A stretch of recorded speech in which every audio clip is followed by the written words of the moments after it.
Do crazy things. Like, for once, as a human being, just be crazy. It's not going to cost you. It's not going to hurt anybody. As long as you're not doing anything illegal, you're just trying. Yeah. At least try and do crazy stuff. Yeah. Don't even think that your talent is enough. People that understand will live off your talent because they know business. And business is war. People are very talented, but they're unsuccessful. So you could tell that there's a loophole. We are missing something. And that is the financial knowledge, the business aspect of your talent. You can have the talent, but now you need to know business. A lot of Christians think business has to do with morality. Right. It's different. Immorality is not illegal. Right. All right. People think that, in business, somebody is doing business and the person is selling something worth 10 cedis, and the person is saying, it's 100 cedis. Sorry, and I say, yo, it's not illegal. Our attention span has been destroyed. We've been told that we need things very quickly. We've been told that we need to make money very fast. No, you have time.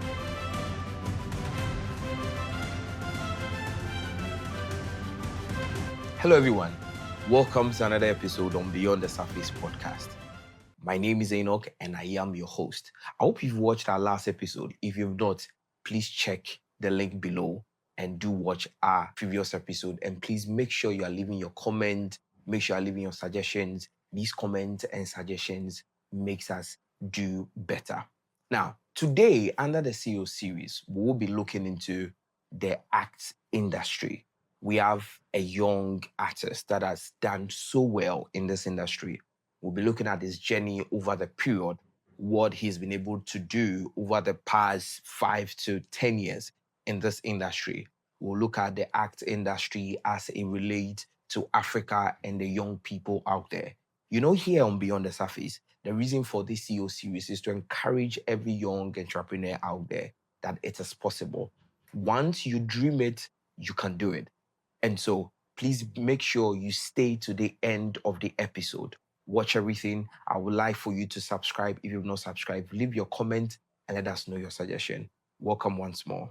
My guest today is in a person of Mr. Mensah, and he's a CEO of Act by MC, and he's going to take us through the artistry industry and look at what he has done over the period. Welcome, sir. Thank you so much. Thank you so much for making the time to be here. Thank you for having me. Great. Now, let's start from the foundation. Yeah. I'm sure most of our guests are seeing you for the first time. Probably some have seen you, but for those that have not seen you, tell us who you are and what you do and what inspired you getting into artistry. Okay, thank you so much. And thanks to your viewers and your followers. My name is Caleb Kofi Mensah. People call me MC. Some people call me Mr. Mensah. I'm a visual artist and a painter. Yeah, and also I run the company Art by MC, and it's a creative art and advertising company where we do wall art, we do paintings, we do graphics. We're also into videography, photography. We're also into social media management and more. So that's what I can say about myself. I'm a visual artist and a painter. I like for people to know me just for that, like a visual artist and a painter. But among many other things that I do. Fantastic. Yeah. Now, before people knew you as a visual artist and a painter, what kind of life were you living? Who were you before all of this? So I was a very optimistic kid growing up, because I have always said I've always been privileged to have parents that never was like, yo, don't do that, don't do this. You get it? Like, they've always been supportive of my journey, because it was tough growing up. So they understood what I went through as a child. And then they didn't really want to put any boundaries or barrier around me. So it has always been like that. I've always loved art. I've always paint, draw when I was very young.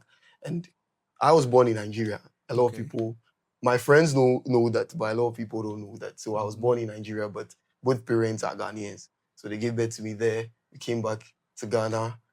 And there was this place that they had a lot of, what do you call it, like they had a lot of drawings and paintings and stuff like on walls and all that. There's a place called Bombay.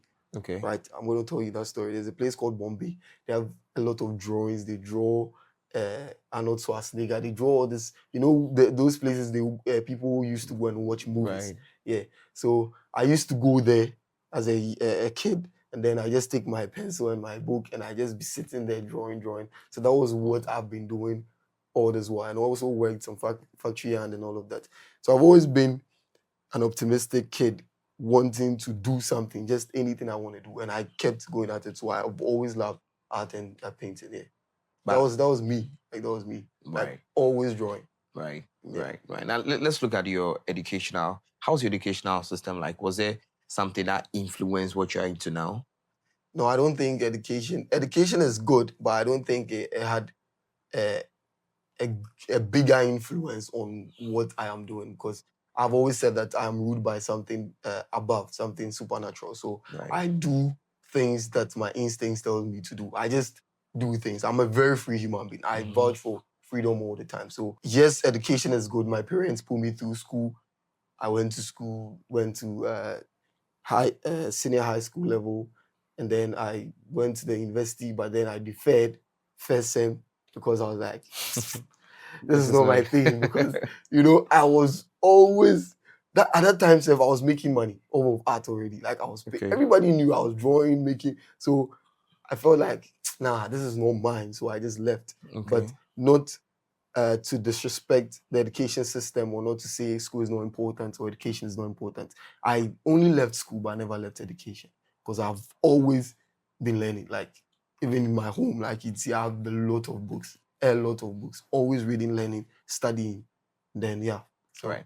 We'll get into the bit of the educational system and all of that very soon. But let's come back to your family. Yeah. Would you say that the fact that you had parents that allowed you to be free to explore was one of the key factors that, especially in Africa, where parents have a strict path that you're supposed to take? Would you say that influenced who you are today? Yeah, absolutely. My dad is a painter. Oh, my mom, she cooks. She's a chef. So it's like, and I'm not saying painter and chef in the sense that like they are rich or they are local painter, local chef, but then they worked hard to give me the little they could. So I think it had a very big impact on what I am today or what I am doing. Because my dad is a painter, he knew, okay, we've always had like handwork. Okay. We've always been like that. Because my mom cooks, my dad is always doing his thing. So when I was also drawing and doing all of that, they just knew. Because my younger sister is also a fashion designer. Oh. It's like she sews. It's just there. So in the family, we are all just talented and having to do something with our hands. And then I think it had a very big impact on my journey. I like that one. So that would suggest that as an individual, whilst getting a formal education, your that kind of talent, you also need to develop that. Yeah. Because we have educational system where you go, all you're doing is just to go through the school, whatever, but the talent that we have, we don't really develop. And you are a product of someone who developed that talent, and because of that, you are where you are. Yeah. Oh, that's great. Let's take back to where it all started. So you were going to a place called Bombay. Yeah. That was in Nigeria.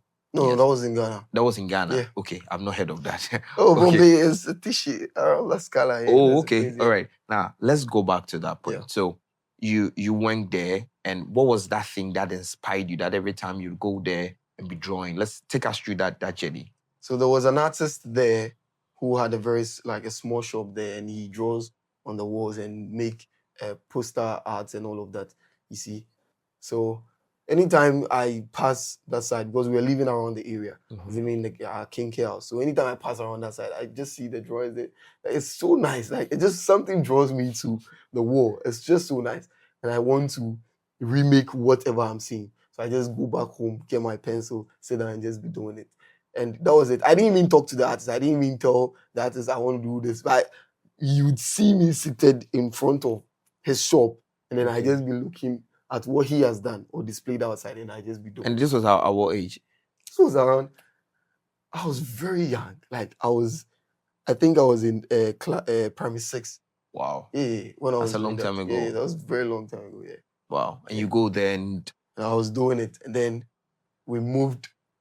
I completed GHS, junior high school.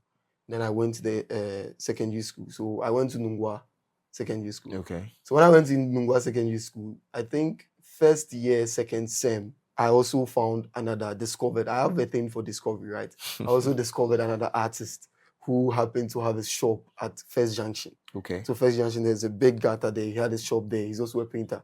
So anytime I sit in the church or going to school and coming back, I just put my head out of the window and just watch this guy, this guy, this guy. So one day I was like, okay, I'm gonna walk from school home so I can go to his shop and then speak to him. So that's what I did. I walked from Nungwa to First Junction, and then when I got to the shop, I was like, "Oh, hello, say, Ofane, I spoke Ghana. Like, I want to learn from you. Can you?" I was in SHS. This should tell you, like, I didn't know if you should ask me if I knew what I was doing. You wouldn't know. I'll be a liar to say I knew what I was doing all Right, along. right. But I only followed instincts. Like something was just directing me. So I just spoke with him. I was like, okay, take this picture, go home, draw it, and bring it back tomorrow. And then that was the picture. I quite remember the picture. It's a picture of Majid Michel and Messi Johnson. Okay. Speak about this all the time. So and then I took it home. When I go home, I didn't do anything. I didn't even eat. I didn't change my clothes, bro. I just drew the picture and I was like, yes.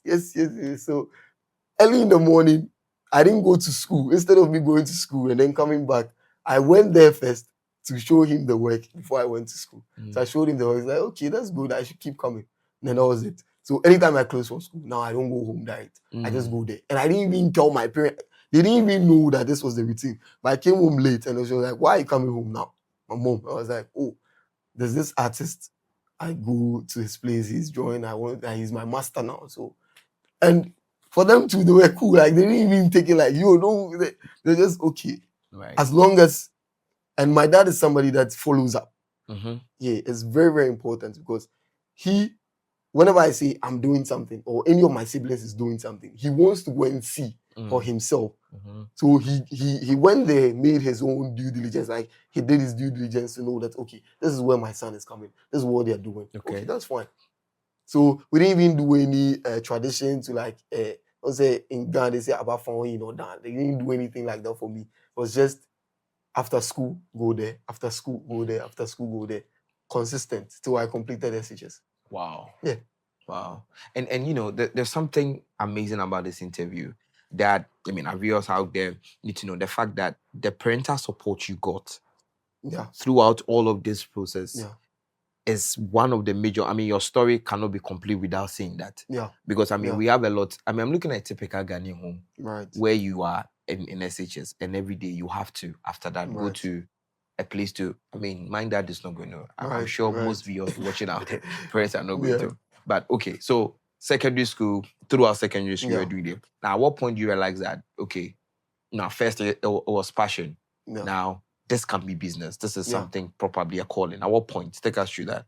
It was when, I'll tell you this story. So there was a time when my boss, I happened to also convince a friend of mine who I was also going to school with to join me with a study at the artist place. So he was also coming with me. He was my very good friend. And then there was a point where we were like, we got good.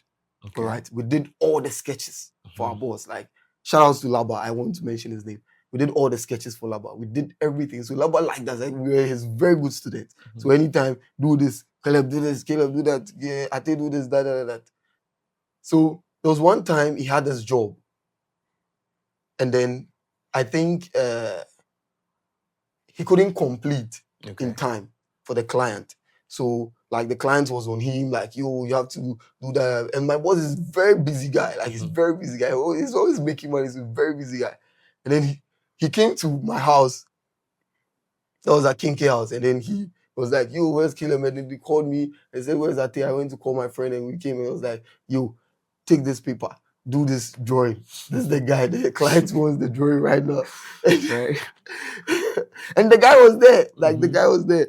So we took the thing. My friend was drawing the head. I was drawing the nose. Like we're doing it that same night. On the We same- completed the drawing that same night. Wow. And then we gave it to the client.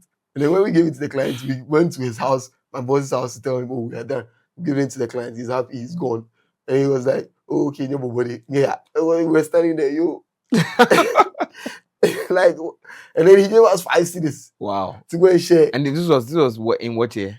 This was, I think, 2020, 2014, 2015. Okay, Yeah, around that okay. side. Yeah, 2014. I'm sure 5 CD was Yeah, it was okay. Like, we weren't being paid. Like 1 CD, 2 CD, 5 CDs. That was good. Because we had love and passion for and what passion. we're doing. That was what's So driving. we didn't really think about getting paid or whatnot because we're working. And also, he didn't charge us Okay. for teaching us or mentoring us. Right. So I think that's the best we can also do and give back. So he gave us 5 CDs and we went back.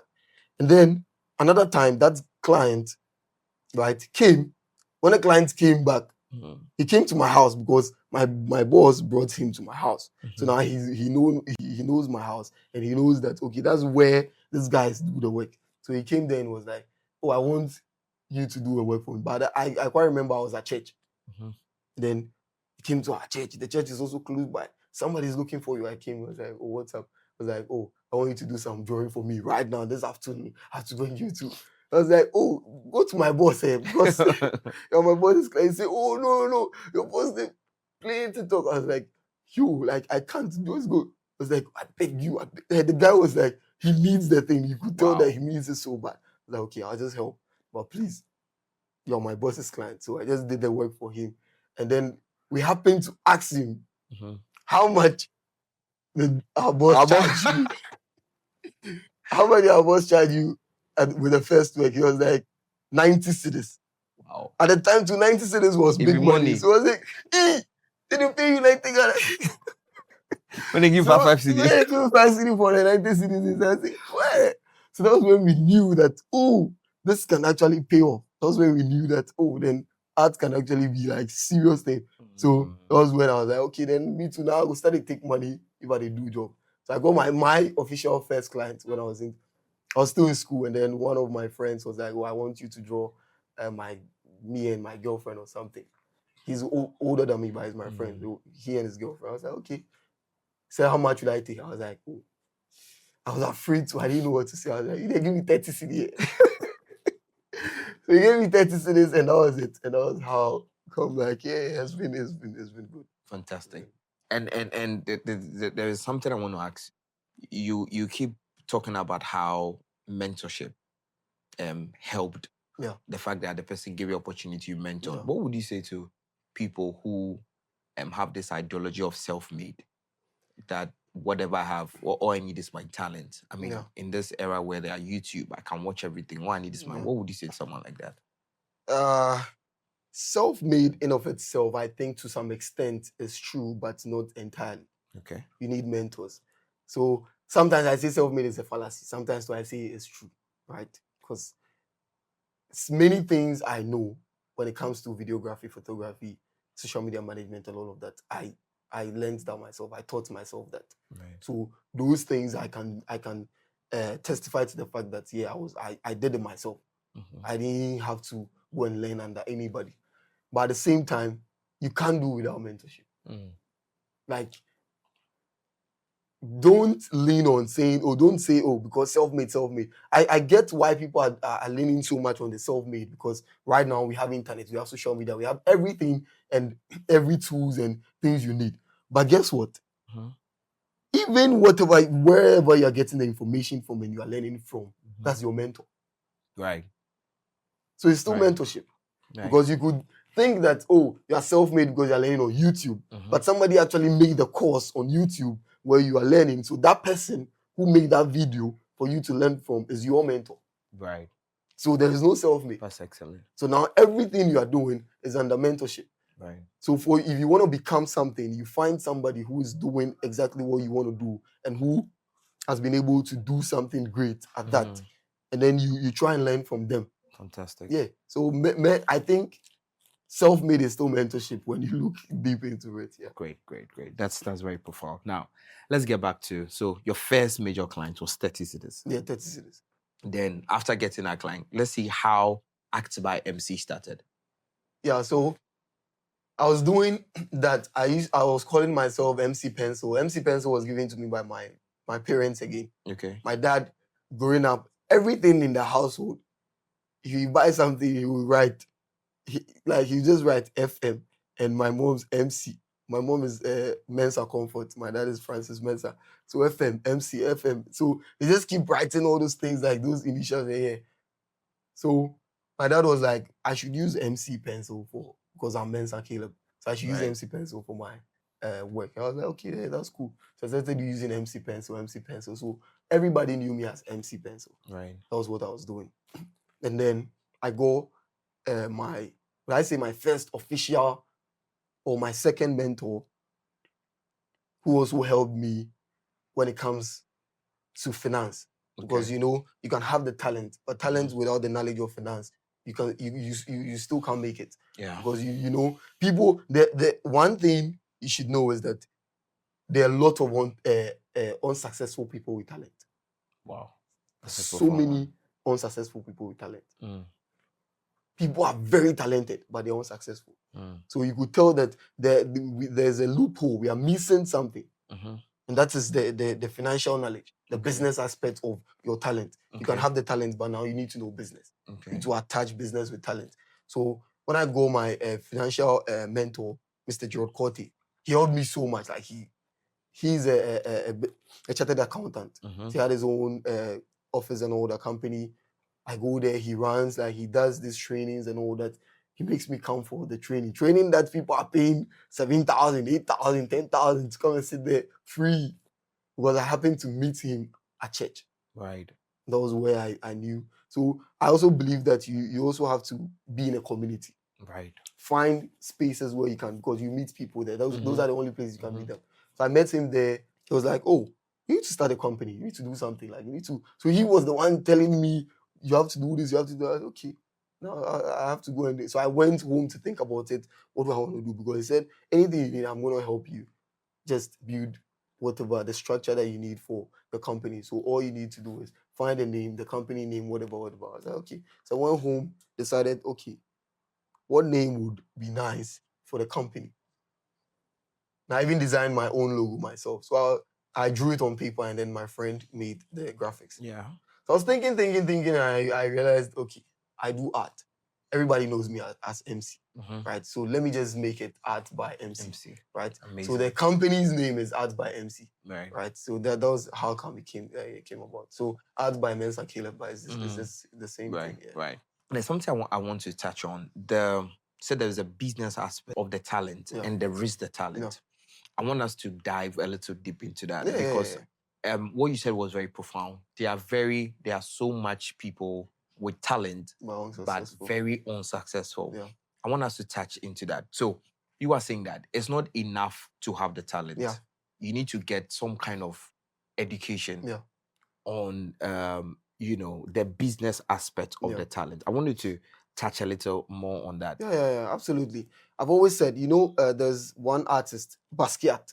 Okay. Basquiat is one of the greatest artists ever lived, touched this earth. It's very good. A lot of people know Basquiat, right? But Basquiat didn't really enjoy the fruit of his labor. He didn't really enjoy the money that his art is making right now. Right. He didn't get to. And I've always told my friends and said to myself, I'm not going to die a poor artist. And then when I'm gone and everybody is now saying my work is selling for 100 millions, I need to be alive and my work is selling for 100 millions. I'm not going to do that.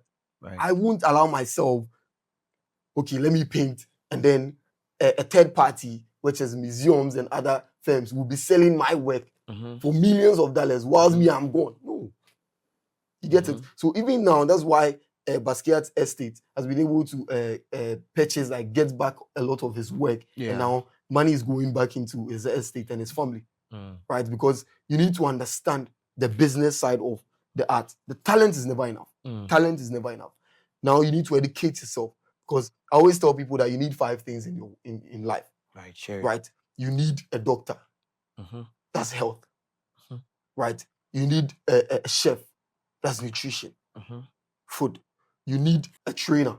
That's fitness. To be good. You need a lawyer. That's law. You need to know law to protect your assets, and now you need God Yeah. or a pastor. You have these 5 things. You have them. You are set for life. Mm. So talent is not enough. This is like you just everything complements for each other. Mhm. So you can't do one without the other. Right. So there are so many people with talent, but then they are not even getting what they're supposed to get. Mhm. And I don't want us to deviate from what we are talking about, but there are so many examples with even our Ghanaian musicians right now. You can see the stories. Yeah. With Siata and all these people are going Yeah. through it Yeah. because they had a talent, Mhm. but they forgot. Or maybe they didn't forget, but they didn't have the knowledge. They didn't have the business I agree. mind, knowing that, okay, I need to protect myself. I need to know what contract is. I need to know what this is. That's why I said I gave up on school, but I never gave up on education. And I happen to always try and put myself where opportunities are, Mhm. because it's never going to come to you. Right. You have to go there. Right. It's like a waterfall. It's already pouring, but then when you don't go beneath it, the water doesn't pour on you. Right. So you have to be around those spaces where then you get these people that are going to help you shape your career or whatever path you're on. So you don't even think that your talent is enough. Mm. People that understand will live off your talent Mhm. because they know business. And business is war. Business is not. See, there's one thing about business that I think a lot of people are not grasping or a lot of people are not getting. And especially as with Christians. Mhm. A lot of Christians think business has to do with morality. Right. It's different. Mhm. It's different. Immorality Mhm. is not illegal. Right. All right. People think that, in business, somebody is doing business and the person is selling something worth 10 cedi, and the person is saying, it's 100 cedis. Sorry, say, yo, it's not illegal. My act. It is not illegal. When you go to Foods and Drugs Authority or whatever, they've seen the system, they've seen the industry, they've come and they've done everything they need to do, and okay, yeah, it's good. You can sell it for 100 cedis. Yeah. That is legal. That's law. Right. Because they are paying staff, they are doing this, they are doing all of that. Right. So immorality of itself is not like illegal. Right. Immorality can be a sin, Mhm. but it's not illegal. Right. As Christians, if you also want to do business, Mhm. you need to learn what the word is and Mhm. take it for what it is and what Right. you wish it to be. Right. So that's where I also think some people are finding it hard to do business because now they can't fight. Like they feel like anything they are doing is not like, and I say, no, you are not wrong. Like you're not sinning. Like it's not a sin. What you're doing is not wrong. Feel you. You're not cheating anybody. Yeah. Build a system whereby you know that, okay, if I'm selling pure water at the street, Mhm. I can sell it for 50 pesos. But now, if I have a shop where people can sit and also relax and I have AC and whatever, now the water, I can sell it for 10 cedis. Which is not bad. It's not bad. But Right. people have this guilt in them. I don't know. Like, they just feel like, so these are some of the things when you start going into business, you understand Fantastic. that you know that, okay, I have the talent. Now my talent has brought me. I don't want to go biblical, but No, me, feel free. yeah, me like this. Mhm. I come from a Christian background, Right. right? They said your talent will take you or bring you forth before great men, Before kings, yeah. but it doesn't keep you there. Right. That's the thing. So we we don't know this knowledge, Mhm. or we are not taught this in the church. Mhm. It doesn't keep you there. Mhm. It can only bring you forth before Mhm. great men. Mhm. For instance, somebody calls me, or maybe Brown refers me to somebody and say, oh, this guy can paint or do this. And they call me, hey, I need you to come and do something for us. And then I go, oh, do this, do that, do that. Can you do this? Yes, say. I do the work and then I present it or I deliver the work. Oh, it's nice. Oh, okay, thank you so much. And then I just leave. Talent, if maybe as a king or the president of Ghana that needed my service, Mhm. my talent took me there to meet Yeah. the president Yeah. and then deliver the work. Yeah. But now my talent doesn't get me to be friends with the president. Right. That's deep. Now is the other things like how you present yourself, Mhm. how you talk. Mhm. Are you charismatic? Are you intelligent? Can you have other conversations outside of art? Who are you? Do you have Hannah? Are you a man of like, you see, Integrity. how much value can you also add to those people? Mhm. You get it? Yeah. And I'm always trying to find to add value to people when I meet them. Right. How can I help them? How can I make them better? How can I be friends with them? So my talent will bring me forward before these people, but then I want to be there. I want them to be able to call me. So I have always been good at that. Right. I meet people, do work for them, big men, but they still call me, Caleb, Charlie, what's up? What they go on? We don't even talk about art anymore. We go out for like, Charlie, maybe we go sit here, maybe we go talk. Some we even discuss some like different stuff. Right. Now you become friends with those people. Right. Then when you become friends with those people, their friends start becoming your friend. That's true. And that's how you create your network. Wow. That's how you build.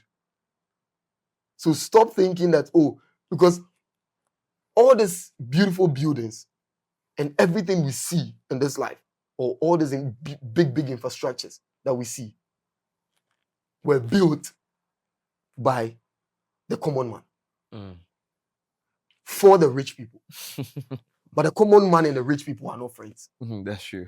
They just call you for your service and then you leave. That's true. That's You come true. like you've been doing plumbing for a very wealthy man's house. Like you go there, you go and fix the pipe and all that, and you go. I mean, but your now there you go. Yo, you should not be in the business of doing fixing pipes, but you should be in the business of making friends, creating a network. So when you get there, say, oh, hello, say, how are you doing? I like your shirt. Compliment them. Start having conversations. Don't go and be asking for money. Start having conversations. Ask them, oh boss, so if I want to become like you, or I want to build wealth, or I want to reach this level, what do I do? Right. That's when they start saying that, oh, this guy really wants to do something with their life. That's start amazing. coming. That's amazing. Yeah. Now, viewers, this is the nugget for you. Your talent is not enough. You need to go beyond your talent. You need to educate yourself in the business of your craft. So to the artist out there, to the musician out there, to whoever out there, this is a nugget. Remember, you heard it here on Beyond the Surface. Now, let's go back to, okay, so you had a name at By MC. Yeah. Let's look at the organizational structure when you started. How many people did you start with? Was it just you?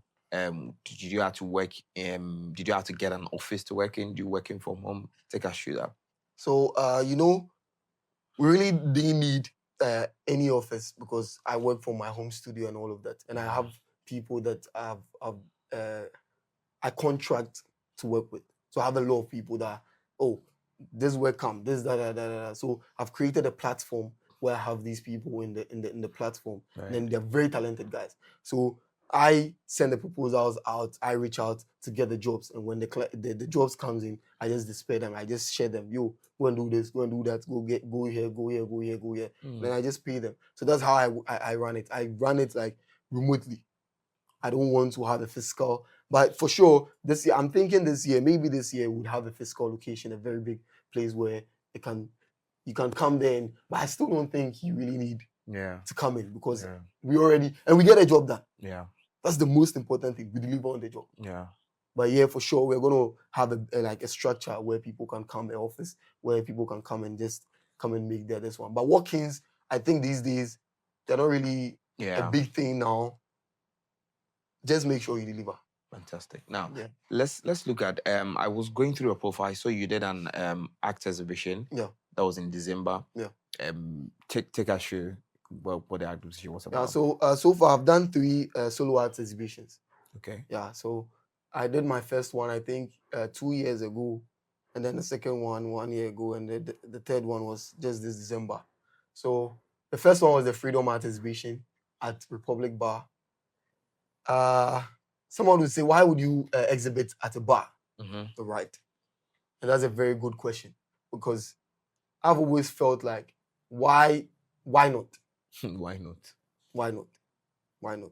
I'm putting this out there. Let me even put this out there. So I have a crazy idea, and I want to put it to the government of Ghana, whoever has the power to make this happen for me and for other artists in Ghana. There's a very tall building, very big tall building at Labadi. That tower there is not completed. I don't know what's wrong with the building, right? I have a vision. I want to do a grand exhibition there with about 100 artists in Ghana. Right. or 200 artists. Is it So a for tall every one floor, the tall one close to the beach. sea? Yes, So absolutely. for every floor, we paint inside white and you put your artwork there to the top. Why not? Why not? Why not? I've always told people, just do crazy stuff. Yeah. So coming back to the exhibition, I've done 3 exhibitions I did at the bar. I was like, I'm not going to go. Everybody's doing okay. Galleries, put it there. It's very quiet. People come. It's serene. Me self, I like solitude a lot, silence. But then I was like, okay, people can also go out and enjoy and also get to appreciate what art is. Yeah. So let me then do an exhibition at Republic Bar. And I think my brothers at Republic, shout outs to Raja and Kofi, they own Republic Bar. They gave me the opportunity. They was like, yeah, let's do something. So we had the first exhibition there. Kimati Rollins came. It was so beautiful. Like, it was so nice. People loved it. And then the next year, I also did the 99 pencil portrait exhibition, with which I drew 99 people in 43 days. Wow. Yeah, in 43 days, I drew 99 pencil portraits. I exhibited at a Republic Bar again. People came out. It was so nice. They loved it. And then the third one, which is the Becoming exhibition, I did 8 pieces. And then I also did a live painting at the bar, which I did a painting of Kwame Nkrumah from when he was young, having that fire in him, wanting to do something. And then when he came back to Ghana and he was in prison and he came out from the prison, you could tell from the paintings. And then when he actually became the president of Ghana. So, and also I also believe that Republic aligns with some of the things that I believe in. All right. You know, African excellence, Black excellence. So Republic aligns with all of these things. And my work also want to preach and also want to educate people more on the things that Black people are very good at and Black people have done. Yeah. Fantastic. Now, what's the future for your industry, especially in the wake of AI? I mean, there are concerns, AI taking over your job. What do you think the future is like? So this is to all artists out there. Trust me, AI is not coming to take your work. All right, AI is not coming to take artists' work. Let me give you an example. Okay. So, you know the royal families, right? Most of the royal families in the world, their attires or their dresses or their shirts or their suits are tailored, handmade, and these are elites. All right. Right. Bugatti is handmade. And I think it's the most expensive car in the world. Enough. So that tells you that there will be a demand for what has been done with the hands. Okay. Because AI is doing it in 2 minutes, 2 seconds. So now it's going to be flooded. And when something floods, inflation happens. It's now like, okay, when there's so much money in the system now, everything is inflated. There's no value of it anymore. It doesn't hold any value anymore. So now there'll be a demand for handmade craft, for artists that actually build with their hands. So that's when you start making big money. So just prepare. Let AI do its thing. AI is the future for sure. Don't play with it. Learn everything you need to know about AI thereof. Learn everything. Study it. Because when the world is changing, you need to change with it. You need to adjust. You need to be fast. Because change, which is C, is the only constant in life. Fantastic. So you need to always be ready. So learn AI. Study everything you need to know about AI. But just know, don't let go of your talent. Because there is a demand for it. It will start coming. That's why these elites, the royal families, they go in for tailors, like tailored. They don't want the machine because now there are factories that are doing already made fast food. No, they don't want that. Right? So now your clientele will be big people because they want to buy, like they want you to do, because they want their friends to come in and be like, this is a painting from Caleb Mensah. This is a painting from Mr. Mensah. It was painted with his hands. He used 10 days, like did this. They want to post. You know, like, okay, it's AI generated. Okay, whatever. Right. So so I think for me, I believe that it's not even going to destroy our work, but rather it's going to make it have more value and hold it up. Yeah, that's amazing. And we interviewed an AI expert. Shout outs to AI with Enoch, who indicated that AI is not is not a threat to you. It's not a Yeah. threat to your job. Yeah. It's here to enhance your job, Yeah. to make it better. So I think it's very important that you say that. Now, I've enjoyed this conversation, really, really. Me too, And, myself. I mean, personally, there's certain things I've learned that is going to help me. But let's look at this. What is next for Act by MC? What's the next project out there? Tell us. Yeah, so we're gonna be doing a lot of crazy stuff, and I want people to anticipate that and get ready for it, because there's this video I made a while back. I was like, do crazy things. Mm-hmm. Like, for once, as a human being, just be crazy.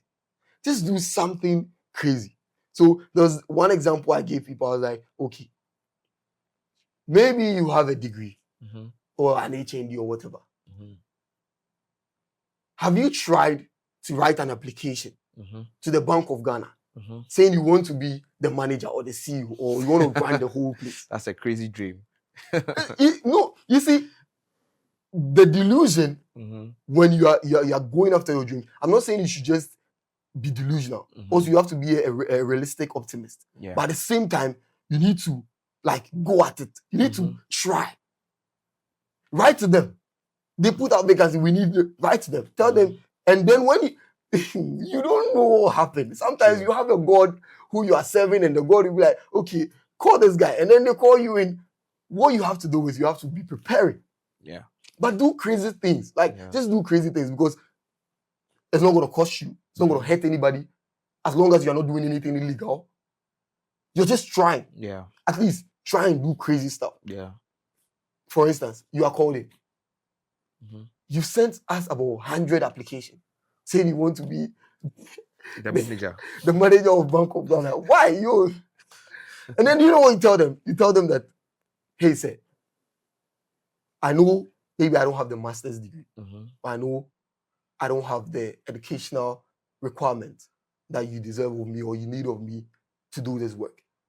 But what I can assure you is that I'm going to outwork anybody, any human being that has ever touched this seat or ever held this position. Right. I'm ready to learn. I'm ready to push. I don't think you just want just anybody to come and work, but you want a fighter. You want somebody that will get the job done. You want somebody that would give you results. That's what I'm going to do for you. Fantastic. Imagine sitting in front of some big guy and telling them this, looking them in the eye. They'll be like, yo, guts. Like this guy, like this lady. I feel you. You get it? So, yeah, expect crazy things from Art by MC. We're going to go hard, like very hard. We're going to go hard. And then I think you guys would enjoy, and you'd enjoy the journey, because I mean, it's just a one-time thing, one chance to life. As I always say, we're already on the stage. It's already on the platform. There's no dress rehearsal to life. We're already here. Yeah. We're supposed to perform. Yeah. So yeah, Art by MC is going to give you a lot of exhibitions, a lot of beautiful arts. Just wait, come and buy from us, wall art, whatever you need, put it in your homes, put it in your offices and all of that, because we got you. We want to see our works on your wall, and know that whatever you get from Art by MC or whatever you get from Caleb Mensah is not a liability, but rather an asset, because you're making an investment which is going to appreciate in value. Because who is saying that? Mr. Caleb Mensah. Fantastic. Now, to the young artist out there watching you, who is also probably has seen your designs and at home trying to draw, who is going through some challenge one way or the other, I want you to speak to him. Yeah, so what I'm going to tell you is that you have time, all right? You have time to make mistakes. If you have 15, 14 years, 16 years, 18 years, you have time to make mistakes. Don't even think that, our attention span has been destroyed. We've been told that we need things very quickly. We've been told that we need to make money very fast. No, you have time. You have time to learn, grow, build yourself, because it is what makes of you. It's not what you're going to get. The money can come and go, but what it makes of you, the process, if you take your time and go through the process, is what it makes of you. And when you become that thing, nobody can ever take that one away from you. So even if you lose everything, you can still make it the next day. So don't try and get a shortcut. Learn everything you need to learn. Have mentors. Study. grow, build, learn, and don't be afraid to make mistakes. And I've always said consistency is the only key. Yeah. Be consistent with it. Because drawing, I don't think you need somebody to teach you how to paint or draw to be a master. All right. You only have to see somebody doing it. You only have to be consistent. Always draw. Have the obsession. Always go at it. Always do it. Every day. Before you realize you're already a pro. Fantastic. Thank you so much. Thank you too, Mr. sir. Mensah. This has been very educative. Thank you so much for the time. And I'm sure our viewers out there are inspired by this. And to sum it all up, consistency is a key. Keep going. You have much time. Keep learning. Trust the process. Go through the process. One thing we've gotten out of this interview was that Mr. Mensah went through the process. It wasn't just an event, but he went through the process, and this is the result that we see. Thank you so much for joining this episode. Be sure to share your comments with that. We're going to put the social media handles of Mr. Mensah. You want to reach out to him. You want to get his contact. You want to see some of his exhibitions, get any of the art. We're going to put the social media out there in our description, so you can follow him, you can call him, and you can reach out to him. Thank you very much. We'll see you on our next episode. My name is Enoch, and this is Beyond the Surface Podcast.